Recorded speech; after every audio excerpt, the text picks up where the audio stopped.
Hi, and welcome to Davos and Davos Worldwide.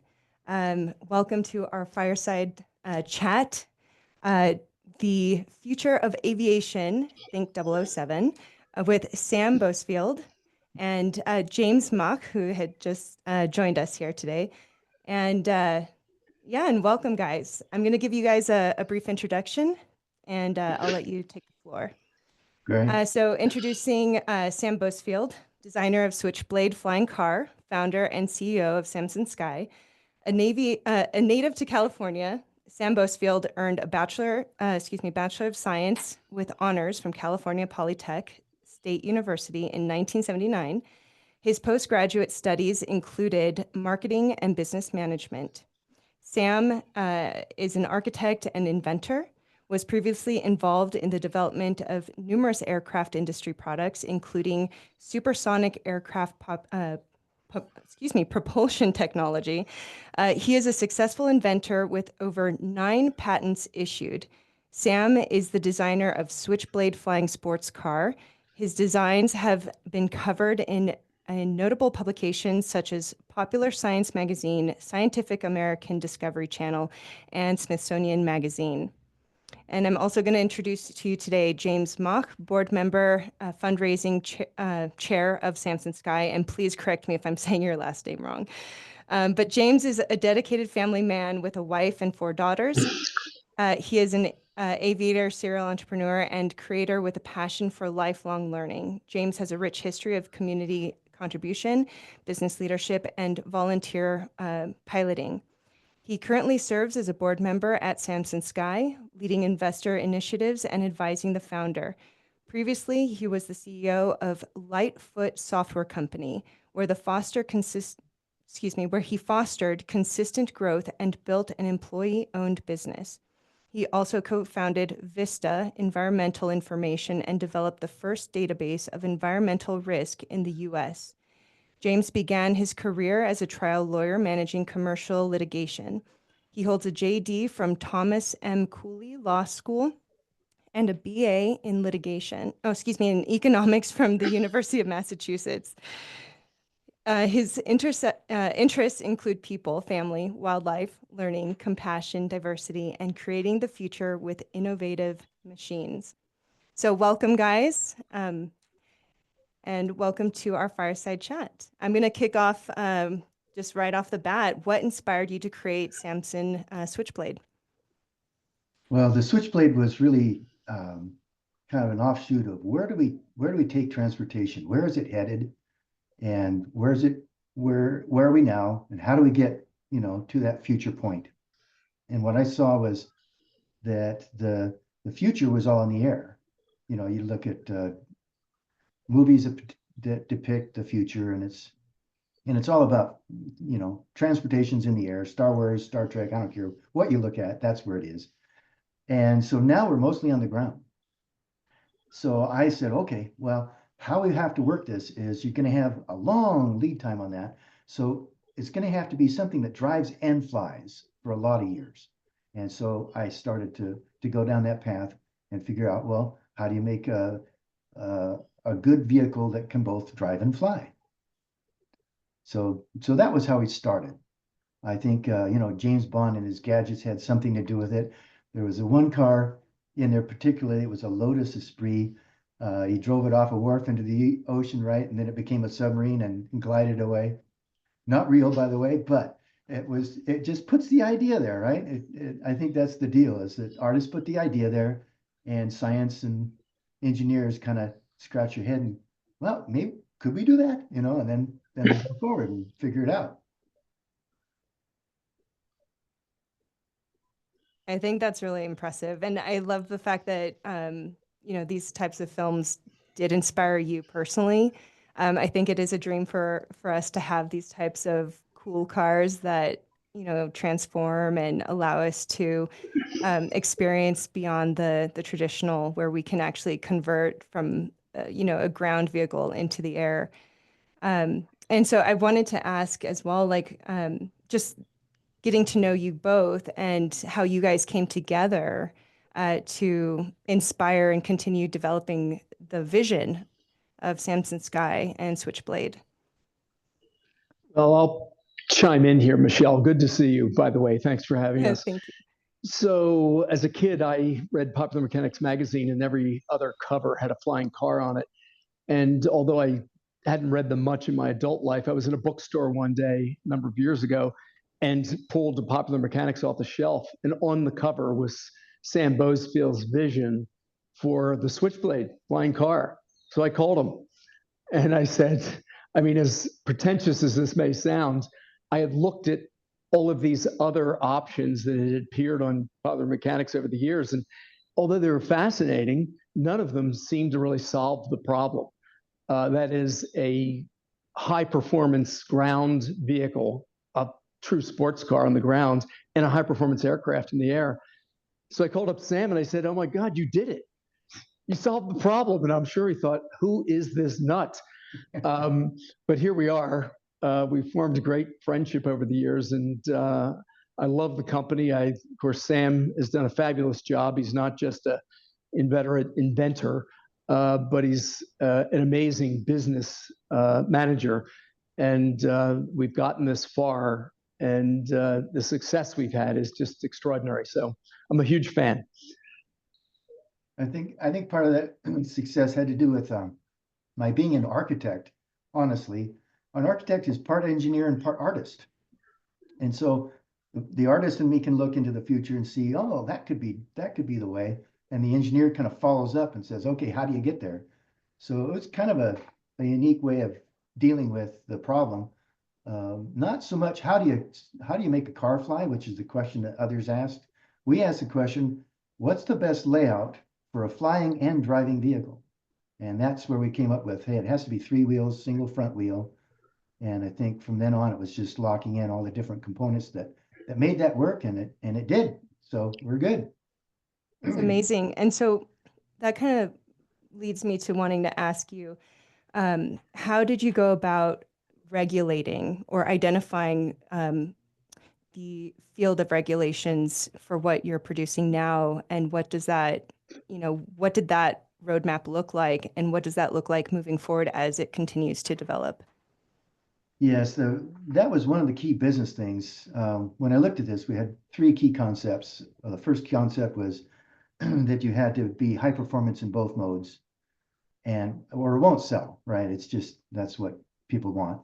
And the other thing was that you had to be cost effective. In other words, people could afford it. A lot of people could afford it. Not everybody, obviously. But the other is that you actually had to protect the wings and tail on the ground. And so with those 3 things as their pillars, we figured out how to go about the technical aspect of it. The legislative or the rules part was a different thing, because that's really what made the business case. And the business case was, we have to survive. You have to get through and get to an end product that people can have, which means you got to be successful in a business way. And past efforts have not been. There's no commercial success of a flying car, even though we've had them since 1950. We've had flying cars that have flown. So I had to figure out why that was. And I finally nailed it down to the point where you're trying to serve two masters. And that's what killed the other businesses and why we opted to go around that hurdle. But if you try to serve two masters, you've got the FAA, Federal Aviation Administration, everything that flies, big set of rules on their side. And the other one is the rest of the DOT for the ground. They've got their own big rules. Car regs are incredibly intense. So you've got those two masters, and those two sets of rules don't play well. So that's what was hanging people up. We figured a way around. We figured a class in the aircraft industry that allows us to have almost very, very little regulation at all. And on the ground, we actually, because they're three wheels, we lucked out. We're classed as a motorcycle, and motorcycle regs are really tiny, easy to meet. So we have two masters, but business case worked. So then how easy is it to actually order one of these Switchblades and get it ready for flight? Well, if we're going to be producing them, we have people come in to our factory, and they'll spend a week and they'll learn how to operate these 5 different machines. Very simple. You basically learn how to be safe with them, because you push the button, they do all the work. And so in the course of a week, you push buttons and move the parts off the machine, and you've built all your parts, which is all carbon fiber, and we're doing highly technical carbon fiber type work that only Boeing and Airbus use, that method and material. But that allows people to come in with very little skill, do their 51%, which is necessary for the class of aircraft that we operate under. And then they walk away, and the rest gets assembled at Samson with pro staff, and they meet the letter of the law and their intent. They learned about making cars and flying cars in particular, and that all worked out. So it's really simple. You spend a week, you have the vehicle ready to go at a distant time after that, about 3 weeks later, and then you have your vehicle ready to register in each state. And this is currently just for pilots, right? For individuals with a pilot license, or is this open to the public? You do have to have a private pilot certificate to fly it. You don't have to have anything other than a driver's license to drive it. And it is a hoot to drive. It is fast. It corners well. It's amazing what this thing does. So we beat everything a Road and Track's historical database in our class of aircraft, and their slalom course, the standard slalom course that they put together. And it was amazing. We had 3 wheels. They used 4 all the time, near empty weight. And I was the driver in ours. They used pro drivers. So very really nice. fun. And where are you guys based out of? We're based out of Oregon, Central Oregon right now, with an R&D facility. And that's where we're building the first 3 production prototypes now. We're building those for test articles before we enter major production just after that. Okay, very nice. And you guys had a successful, what was it, your air flight chamber, or your test, sorry, Test I'm flight, saying yeah. it incorrectly. Yeah, the test flight was really cool. James wasn't there. He had family business to attend. I wish I could have got him there, but it was amazing to see. And you can see the videos. We're all over YouTube and our website. But the idea is to, if you can imagine maybe a baby being born, something that personal to you, that's what it was like for me. I have to tell you, that's what it was like, because we've been at this for now 14, going on 15 years, and the whole team have really punched hard to get there. And then it happened, and just the way you expected it to happen. Just, you can look at it, just see it going like, that's what it's supposed to do. So that was really a wonderful time. I can only imagine seeing something that you've worked so long to build, design, and envision, and just to see it come to life where it's actually in the air is very exciting. Yeah. James, I wanted to ask you, because you guys are in the process of raising capital right now, and you're leading that pathway, correct? And I just wanted to kind of see where you guys are at right now, what some of the challenges or hurdles or successes that you're experiencing through the process, bringing this, this product to life, and what your go-to-market strategy is. Great. So yes, we are. So far, we've achieved an extraordinary amount, all of our goals actually, with relatively little capital, all of which has been raised. Of course, in the early days, it was friends and families, but more recently, in the last number of years, it's been angel investors, those kinds of folks.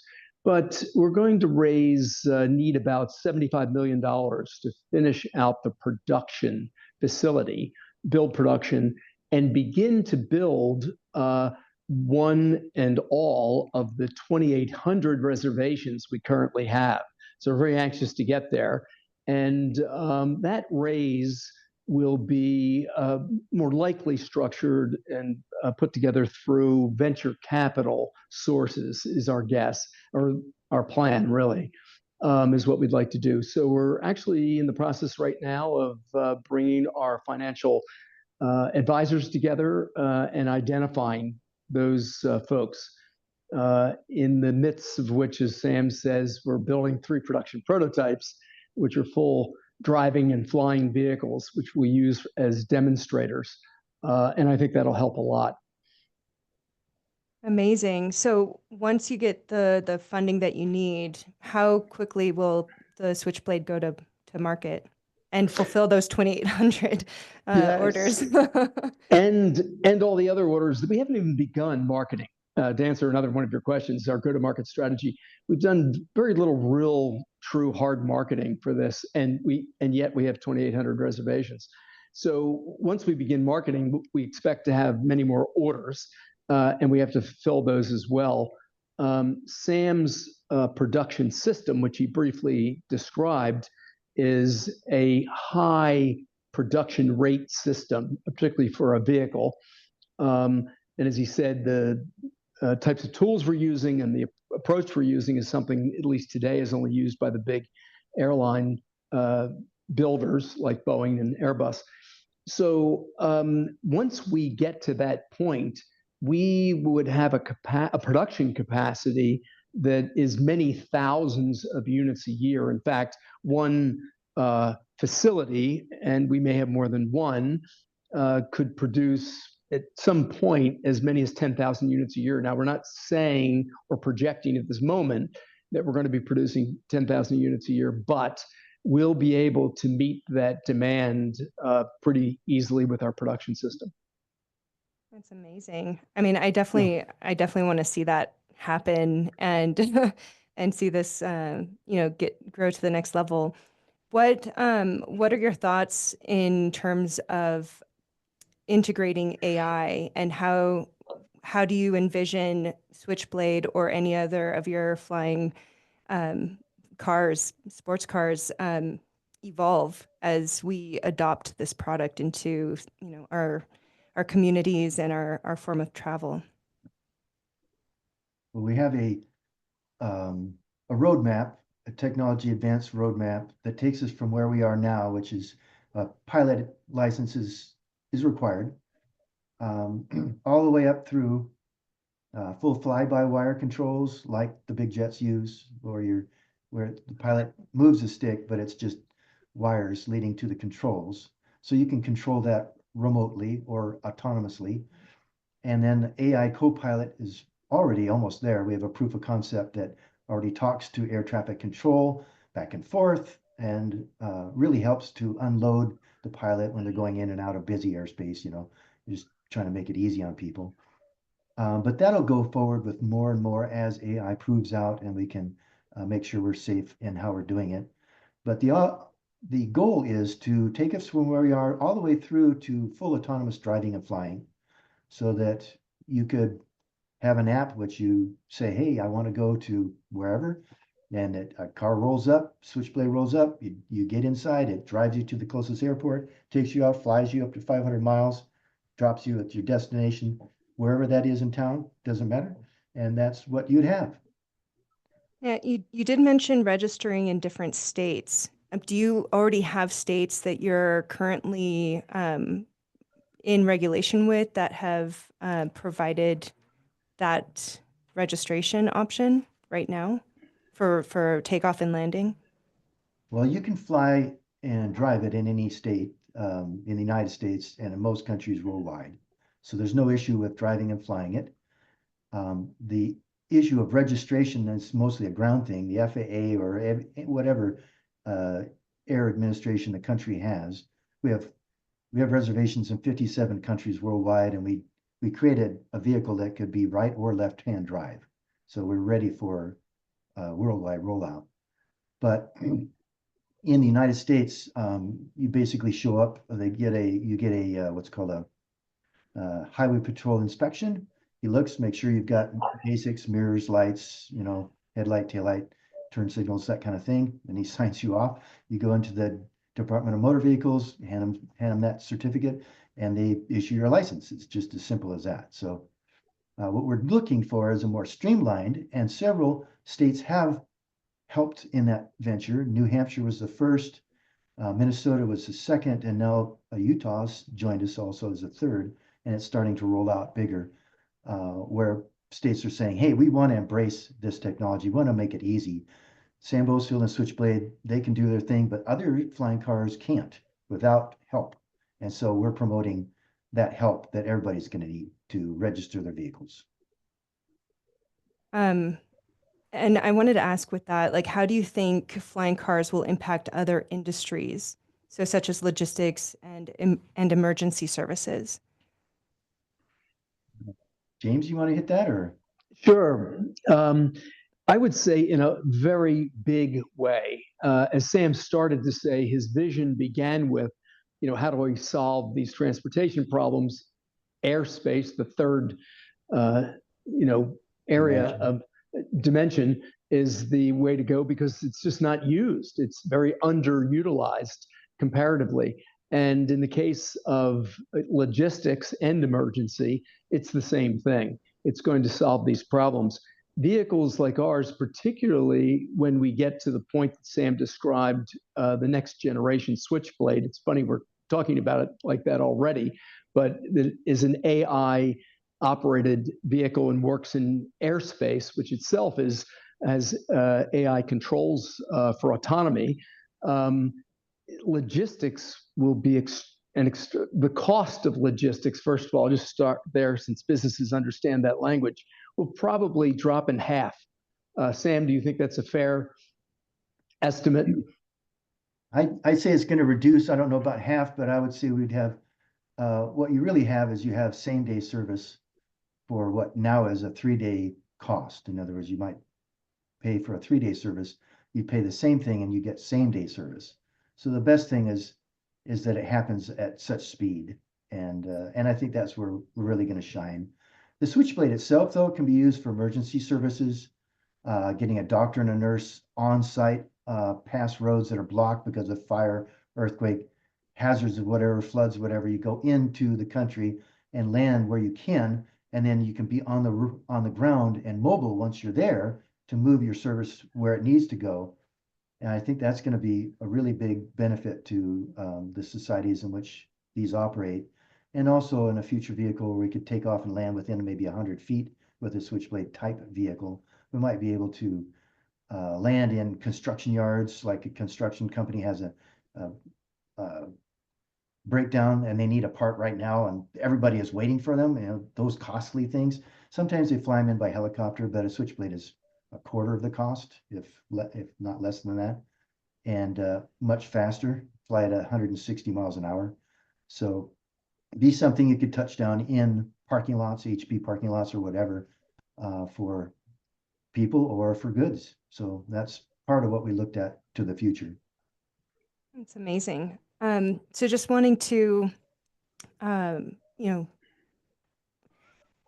circle back just a little bit to your inspiration through film, right? And how technology was your design, or like the inspiration of having a flying sports car, be inspired by films or comic books. What opportunities do you see for Switchblade to be in a film because it's a flying car? Yeah, it also looks kind of sexy. I mean, if you look, you see the vehicle and the design that we're going into production with, which is on our website and in the last part of the clip, the news clip that you showed previously, at the intro of this, it really looks sexy, and it's hard to see that it's a flying car. You don't know. It just looks like a futuristic car, maybe a three-wheel futuristic vehicle. And yet, even though we're going to be in the news when we roll this out, and it's going to be news for a while, a lot of people don't listen to the news, and so they're not going to see it. And it's so many times we've been in the news, even our area here in Oregon, and people tell them who I do, what I do, and what I work for, and everything. And they go, "Really? A flying car here?" It's like, where have you been, right? So, so a lot of people are not going to hear about it. And so the first one or two movies that come out with a Switchblade, people are going to be jaws hitting the ground like, what is this thing? How did that work? That's got to be CGI, right? Got to be computer graphics, but it'll be real. I'm excited to see that. Um, and it's funny too, because like I told my dad about you, and he's up in Oregon, the state of Oregon, and he heard about you. So I still need to take him to your facility so he can see it. See Anytime. it live. You're Yeah. always welcome. Thank you. Um, I just want to take a minute before we end here to ask each of you, your call to action. Because right now, there's a lot of momentum behind what you've done. There's a lot that is needed as we talk about smart cities, if we talk about opportunities for development and design and change. What would you say your call to action is right now? Well, we're at the stage where we're going into production and we're looking for like-minded partners to share the journey of bringing and the rewards of introducing such a world-class flying car. And so that's really where we're at. This is partners in the supply chain as well as investment and skills. You know, certain people have skills, and those are always welcome. I've got to form a start of a great advisory board. James started advisory board and worked up to being on the board of directors as our fundraising chair. Has done an awesome job.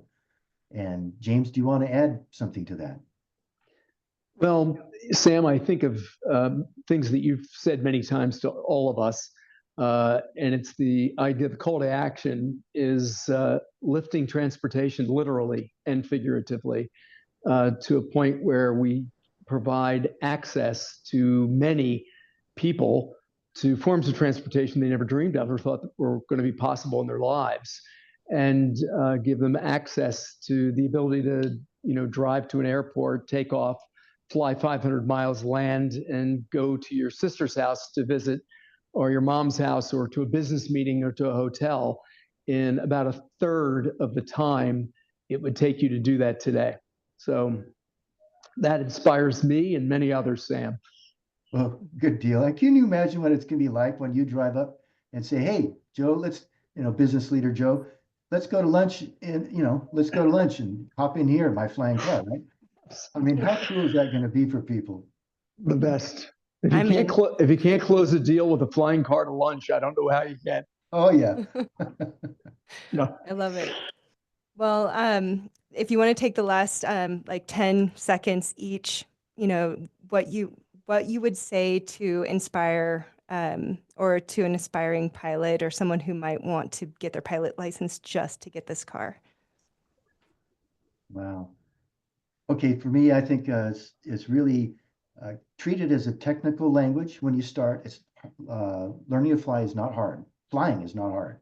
It's pretty easy. You get up there and you can do it. Landing takes some practice. Everything else works out really well. But the words are different. It's English, but pilots speak a form of English that's technical. So watch your words, make sure you understand what's being talked about. Otherwise, you just go blank and you can't understand what they're saying and you can't do the functions of flight. So that's my 10 cents. That's a good one. My 10 seconds is be inspired by the sky. When I lift off in my plane today, everything that's on my mind, any weight that I might be carrying, could be family, could be business, is gone. It just drops away. I leave it on the runway. That's the nature of flying. So enjoy that aspect of it. Let that inspire you. Amazing. Well, thank you guys so much. This was wonderful. I feel like I can continue having this conversation further, but thank you for participating and joining us at Davos Worldwide and Davos. And anyone who is inspired and wants to, either purchase or, potentially invest or be